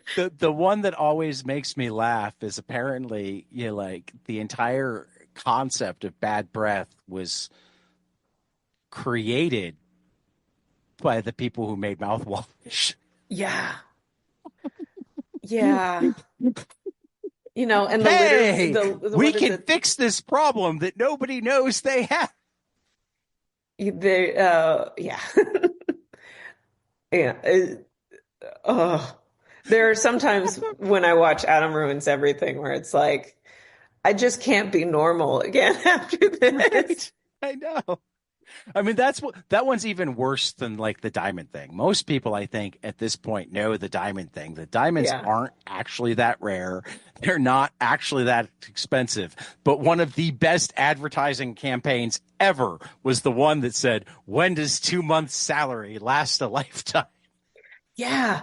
Uh, I mean, the my wife, when we were at that stage, like made it abundantly clear that if I spent anywhere near even 1 month's salary on her ring, we weren't getting married. yeah. Uh, I forget what I was gonna say to that. I'm sorry. It's okay. No, we've talked about so many fantastic things. It's not a bad thing. But yeah, no, the diamond and oh, so a book that I keep toying with doing on and off. Um, and actually, I'm glad we had this conversation because it reminds me that I need to do some research today or tomorrow. Is a book that goes into holidays, like Okay. widely celebrated holidays, and actually getting into the minutia of, how much of this is, how did this Come about. come? It's because sometimes holidays are very clearly the result of marketing campaigns, and Yep. then sometimes they're totally organic. And I need And to look into St. and Patty's and, Day for more information. so many of them are they start mildly organic and then they take off when somebody figures out how to make money on them. Yeah. Well, and then just because we're weird and we're human, then we make it more weird and Yeah. stuff. Like I was just talking about Valentine's Day for the previous chapter, and um There is a comic writer that I don't name anymore because unfortunately he wound up being not such a good guy. But in his newsletter, every year on Valentine's Day, he would uh, send out Happy Horny Werewolf Day. Um, here's to the hallmarkification of the holiday that was originally based on, yeah. on pagan rituals involving blood, sex, and werewolves. Yes, yes. No, what was it? Oh, so it's the weird how it becomes different because of human interaction. I knew in Japan they had Valentine's Day and then they had White Day. Because in Japan, Valentine's Day specifically, it's not about giving gifts to the person you're with. It's specifically girls giving gifts to boys. And in my research, I actually found out that it used to be even more hard hitting on financially for the women because it used to be every man in your life. So there was a practice of doing it for like every dude in the office. I am like shocked that Americans haven't decided that this is a necessary holiday. I mean, But men are just completely prejudiced against in this country, and anybody who well, believes that. but listen, the thing about it, that's why there's the follow-up White Day. So Right. Valentine's Day, where you give the gifts to guys, is February 14th. White Day is March 14th, so it was yesterday. And that's when it's reciprocated. It goes the other way. The girls have to get the gift now. So I knew about that, but I'm like, I'm pretty sure I heard that there is a third one. And I had to look it up, and it's not Japanese. It's South Korean, and it's Black Day, and it's April 14th. And that's the day where people who are single get to celebrate themselves. And I think it's so enjoyable when It I love it is. when people do stuff like this. Yeah. I mean, I'm Unfortunately, all for it. you don't celebrate predominantly with chocolate on Black Day. You have a type of noodle dish that's like a black bean noodle dish. Um, I mean, that still sounds pretty good to me. oh yeah, I know. I'd still love it. But it's so funny to me what we do with we're it's you give 100 people a piece of paper and says doodle something, and they all come back with some of them come back with weird little creatures, I and I, and I it's just love it. fun. Meredith, it is always so much fun to talk to you. Hopefully you get unwaitlisted for C2E2 just so I can see you again. That would be nice. Um, Otherwise, we'll talk about meat eaters again Yeah, sometime this summer or fall. yes, And and probably by the time this is out, the second volume of Black Cloak will also be out. I was going to toss that out. It depends on how quickly Tyler catches up, because historically it would be out by tomorrow, but Tyler is in a play right now, Oh, and he had the congratulations! flu Oh last no. weekend, so he's a little bit behind on getting episodes up. So I don't want to guarantee that it'll be tomorrow, but I wouldn't be surprised if it's more than a week. But I think Black Cloak 2 comes out 26. next Wednesday. Or yeah, that's right. 26. It's one of it's a my birthday is the 25th, so I feel there are so many amazing things coming out on the 26th this year that I'm like, does everybody in comics know my birthday? Because I don't have enough money for all of the graphic novels and collections that are coming out. It's funny because I wasn't going to mention it, but my birthday is today. Well, happy birthday. You're an Ides of March birthday. I am an Ides of March amazing. baby. I'm very proud. Happy birthday, Meredith. Yes. And I'm happy to know that. So I'm glad that you mentioned it. Yeah. And enjoy the rest of your birthday, and thank you so much for being willing to spend some of it with me. Absolutely. That makes me feel that delightful. much more special. Yeah. That you chose your birthday to spend some time on 22 panels. I feel very special right now, Meredith. Yeah. Well, and happy birthday to you in a couple of weeks. Yeah. Coming up soon. Yes. I have a podcast scheduled for that day because I'm like, of course I do. Yes. Of course I do. Does that still qualify you as a Pisces, or have you moved on to the other side? I think I'm Aries. Oh no, you're not a sleepy fish. And I don't know this stuff, but my last guess was Emile Ferris. And Emile Ferris, when she found out that I was having a birthday, and this isn't on air because that was the first time ever that I got to record in person. Mm-hmm. We did it in person at Lion's Tooth Bookshop awesome. in Milwaukee, where they were having My Favorite Thing is Monsters book club. So the people who'd shown up for the book club were also part of the podcast. But Emil Kirk and I went to dinner beforehand, and it came up over dinner. So yeah, I'm in Aries. We missed by that much. I don't actually know a lot about it. I know enough about it that some people take it very seriously and others. You also just barely missed my calculus window. My calculus class in high school, between the 18th of March and the 26th of March, had 9 birthdays. Yeah. out of 31 students and the teacher. Made all the better because we took the AP test on St. Patrick's Day. So we were essentially done for the year on the 17th. And then every day between then and spring break, we had at least one kid with a birthday. So and it was first period. So we just showed up with donuts and coffee and had birthday parties first period every day for the next week and a half. That's amazing. Oh, I'm sorry I missed such a prestigious window. He did give us a handful of parameters and make us figure out the probability of it happening before he allowed us to have a party every day. But it was an AP calculus class, so that took us like 20 minutes. He had to do something. Yeah. All right. So, Meredith, always a blast for 22 panels. This has been Meredith McClaren. We will see you after the next page. All righty. Hey guys, this is Tyler from 22 Panels. I'm here to tell you all about our Patreon.